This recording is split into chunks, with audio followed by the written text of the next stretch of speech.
Hello everyone. In the previous session, we looked at how to configure your AWS account with CloudRanger. In this session, we'll look at how to set up a backup policy to back up your servers. To do that, you need to go to the backup policy page and create a policy. Start off by giving a name for your policy, say daily backup, and then you need to define your schedule and retention. To start with, you actually have two options in front of you in which to decide how your snapshots or point-in-time copies backup should be taken. You have the option to do it by an AMI or a snapshot. If you select a snapshot, you can choose to back up the entire server itself, or if you're looking at specific volumes that you want to back up, then you can take a backup of those EBS volumes itself. The next option below it is to define what your scheduling frequency should be. I'm going to say take a copy every weekday at 11:30 in the evening. And then I want to retain my snapshots only for 15 days, or in other words, just for 2 weeks. So you have an option here to actually come back here and say, retain my snapshots for 15 days. Or alternatively, if you never want your snapshots to be deleted, you can choose to say never delete. Below it is the option to select which servers need to be, which servers you want to back up. So you can either do that based on your IDs, or alternatively, if you want to use a tag, you can actually use a tag that a server has and a corresponding value that would match for it.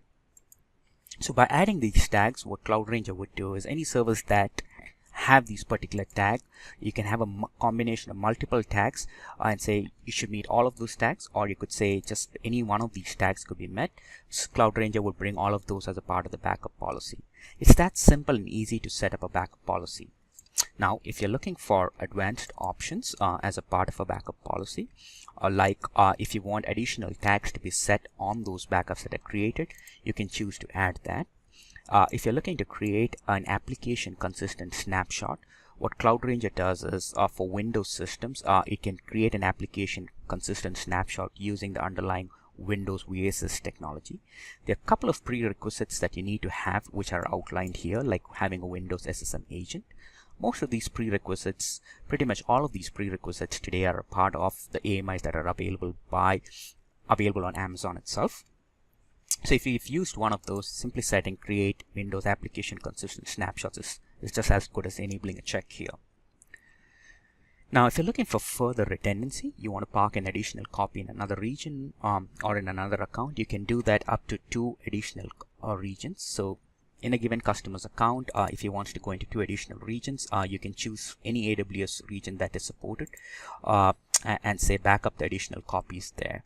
As I mentioned, if you want to go into another account, park it in another account, you have that flexibility also to do it. That's it. It's that simple and easy to set up a policy to back up your systems.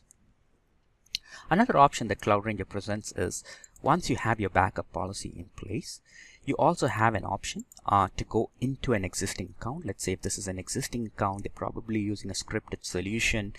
There's a sprawl of snapshots lying around in the account, and what they want to quickly do is bring all of that under a seamless retention policy. CloudRanger can automatically discover existing snapshots in that and help you apply quickly a policy to it. This process is further simplified by you adding tags and say backup, find all snapshots which have these tags, and you can even say, I'm looking for all the backups there with no tags, and then add all of those under the policy.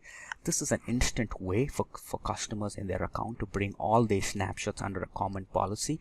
And for most customer accounts, what you'd see is they would see immediate realization of savings in terms of the number of snapshots that they needed to retain versus having all those unmanaged amount of snapshots lying in their account. I hope this provided you an overview of how to create a backup policy. Once you've set up your backup policy, all the details of the backups are visible in the backup page.